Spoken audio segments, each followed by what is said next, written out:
Today marks 1243rd day sharing lessons I learn and continue to learn with all of you. My hope these lessons will inspire you, support your dreams, help you achieve your goals, and really empower you to become the person that you want to become. Today I speak about value. Value of a person. Value of me, value of you, value of us. It's a very interesting topic, the value. Because I think that a lot of times we think that we create value by proving ourselves, by defending ourselves, to earn that value. Sometimes searching for meaning, and for sometimes we do not see value. But I'd love to start sharing by that I was watching a video where this homeless person from the street was taken out and his haircut was done, the beard was done after he was put in that nice clothes. So that means that when he was asking the same thing for money, now he was able to receive it differently. He was able to receive it because his value in society have increased drastically. And I think that if strangers are able to perceive your value based on how you look, this is very important. So if strangers are able to base your value how you look, maybe yourself, you base your value how you look and how much money you have as well. Such an interesting thing. That means that you base your value in a position in society. But that's not supposed to be the only thing, and not supposed to be the main thing that really creates value. Because we need to understand that we are valuable no matter what. So today we'll share a few things, just a couple few things that's what's supposed to be that value. We're supposed to look at for value. And I think that today I'm going to focus on more of our foundational things. Because we are valuable no matter what. We are human beings.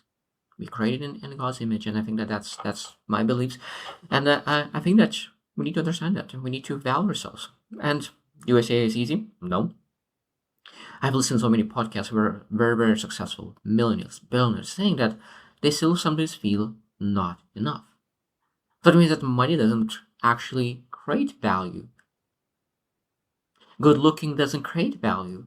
But a lot of times people perceive value based on that. So what are those things? So let's continue. So value is independent of external reality. This is very powerful. So that's exactly what we were chatting, that a lot of times we think about external things. We're looking at money, we're looking to looks, we're looking into other things that is externally validated. Because that is very easy. This is a shortcut.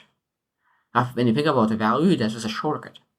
Because if you want to really understand true value of that person, we need to look into inside.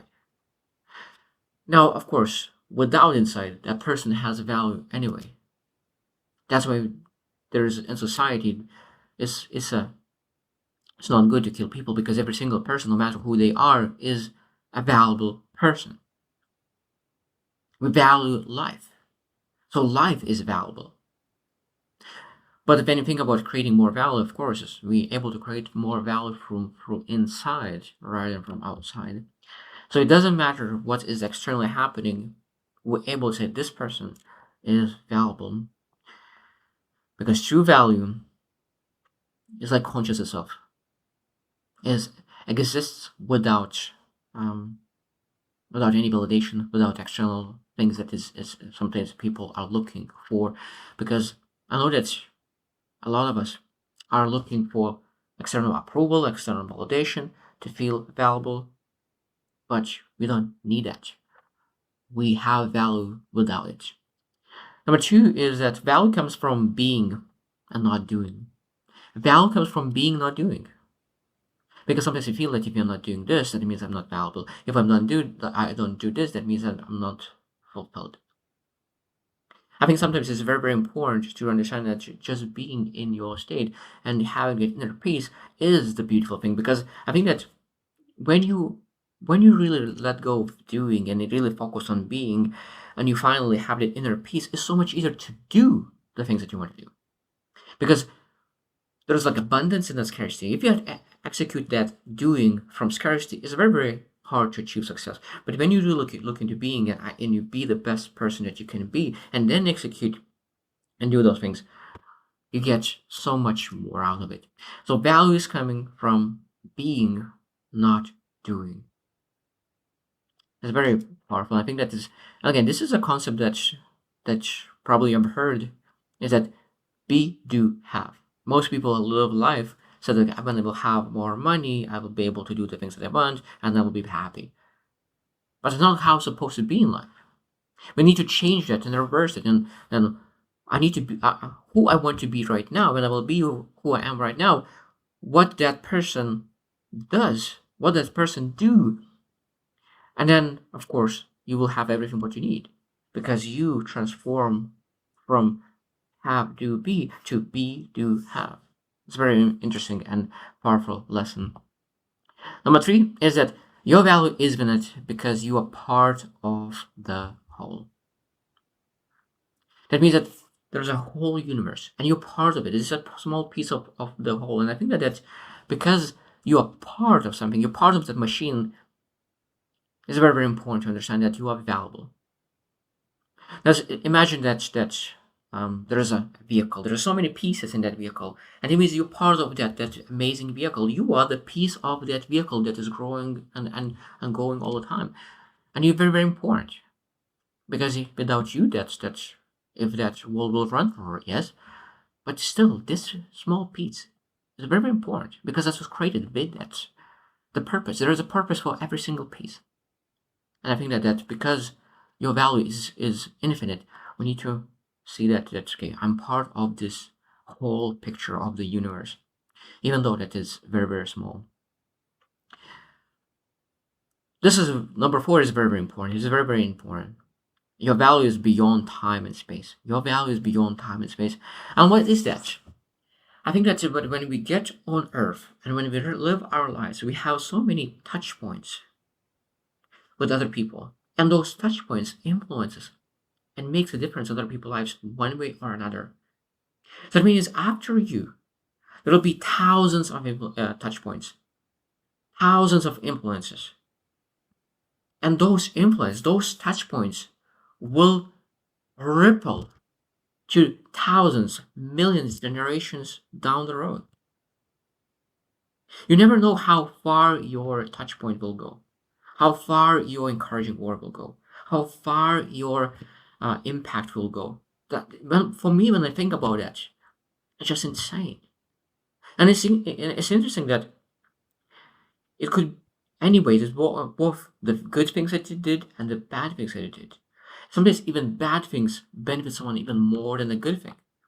What I mean by that, that means that if you let someone down and they depended on you, it might be that you will be much more prepared next time to understand, okay, how to make sure that I create the surroundings and association that are dependable, that are reliable, that are in control, that I could really trust, that I don't put everything into all one basket. So there is a lot of lessons from the good things and from the bad things. So that means that I think that probably I've heard that there are some people in your life come for a reason, for a season, or for a lifetime. So three things.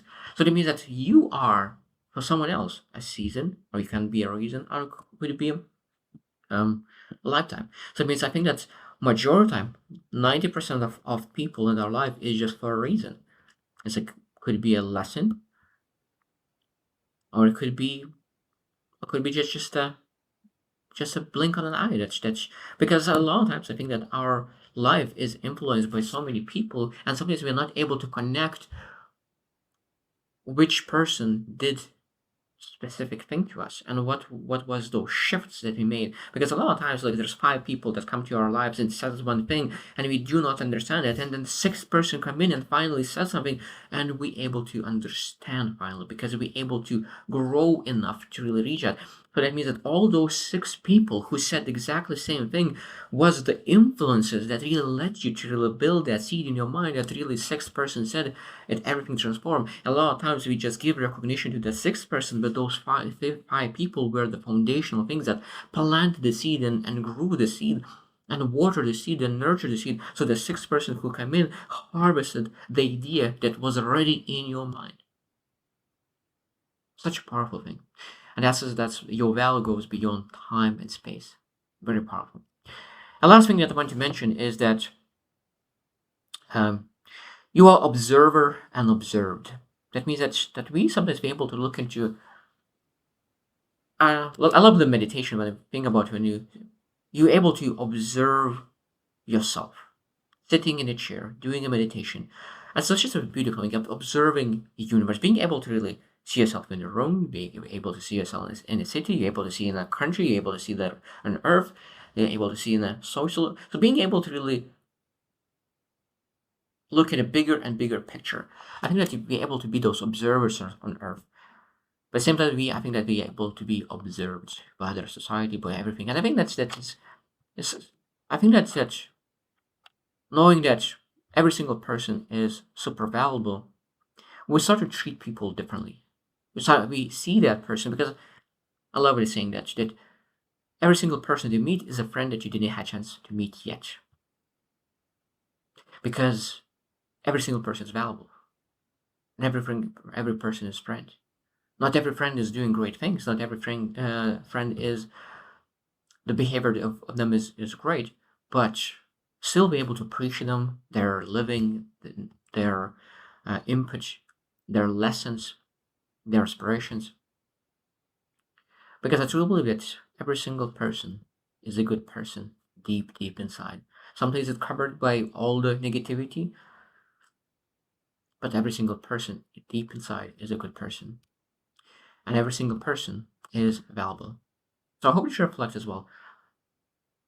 How much value you see in yourself right now? How much value do you see in others? Because I think that the one thing is that we don't see value in others when you don't see your value in yourself.